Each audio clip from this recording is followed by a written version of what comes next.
Last week, the Lloydminster Bobcats had their first exhibition games, and this weekend they're going to be having their first home game. So to join me ahead of the games is Evan Kenny. Evan, thanks for taking some time. Hey, thanks for talking, Jace. So ahead of these games, what are going to be some keys for the games this weekend for the Bobcats? Well, after the first two games that took place in Sherwood Park last weekend, I think it's pretty evident to see first periods are a big one for the Lloydminster Bobcats. Now, they got outscored 3-0 in those two games in that first period, and now it's so much tougher working back and getting those wins when you are trailing that early in the game. Game two, the game that the Bobcats actually did end up winning 4-3. They were down 2-0 in the first period. So to try and claw back and make up 4 goals in those last 40 minutes will be much more challenging. Another key to this game is their power play needs to get going, and it needs to get going quick. They went 1 for 6 between those two games, and it's almost the exact same thing as what I was saying with the first period. When you're given an opportunity to score, you need to capitalize, and you need to do that as early as possible. Letting go of 5 power play opportunities is too many for the Bobcats, so they'll really need to jump on that. And then the final note is they need to get shots on net. Shoot from everywhere that they possibly can. They did a good job of out-shooting the Sherwood Park Crusaders between those two games, 50-48. So they'll need to continue that, because when you're shooting, that means the other team's not. Always a good sign when you have the puck on your stick.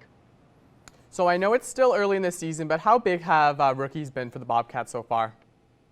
Oh, they've been huge. It's been an immediate impact when you look at the rookies. I mean, just take it from the very first game. Matthew Swanson scored the very first goal for the Lloydminster Bobcats. Nice to see out of a local product as well. And then another local product in Dalton Irvine has been phenomenal. 3 points coming from the back end, including a goal.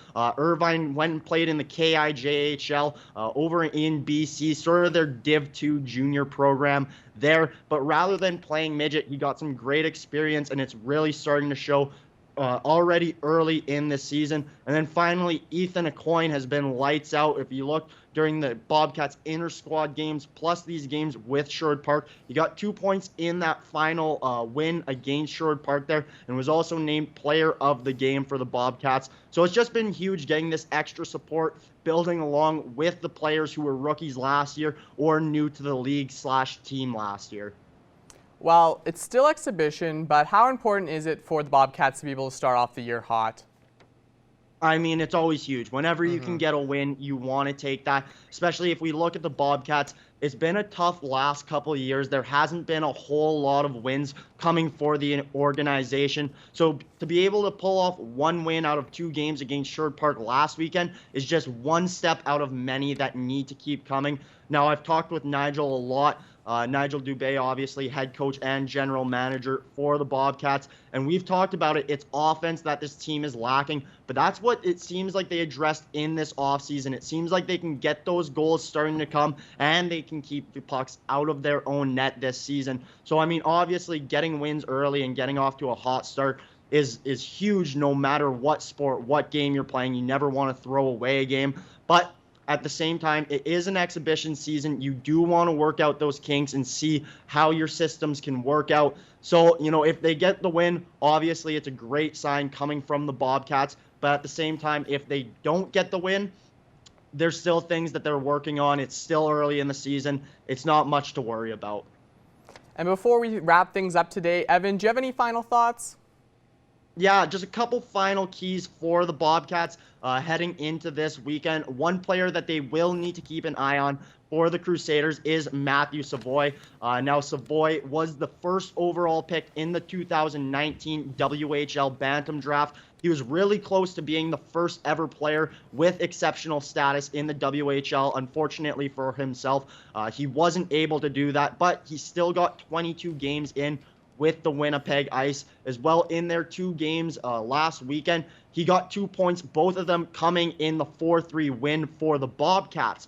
So while he's not contributing as much to the wins, he's still a huge player to watch out for there. And then finally, it's obviously unfortunate we can only have 100 people in the buildings at each time, with tonight being in Kitscoty and tomorrow being in at the Civic Center. So obviously it's a tough one, but for fans who still want to catch Bobcats action, they can tune in on Hockey TV.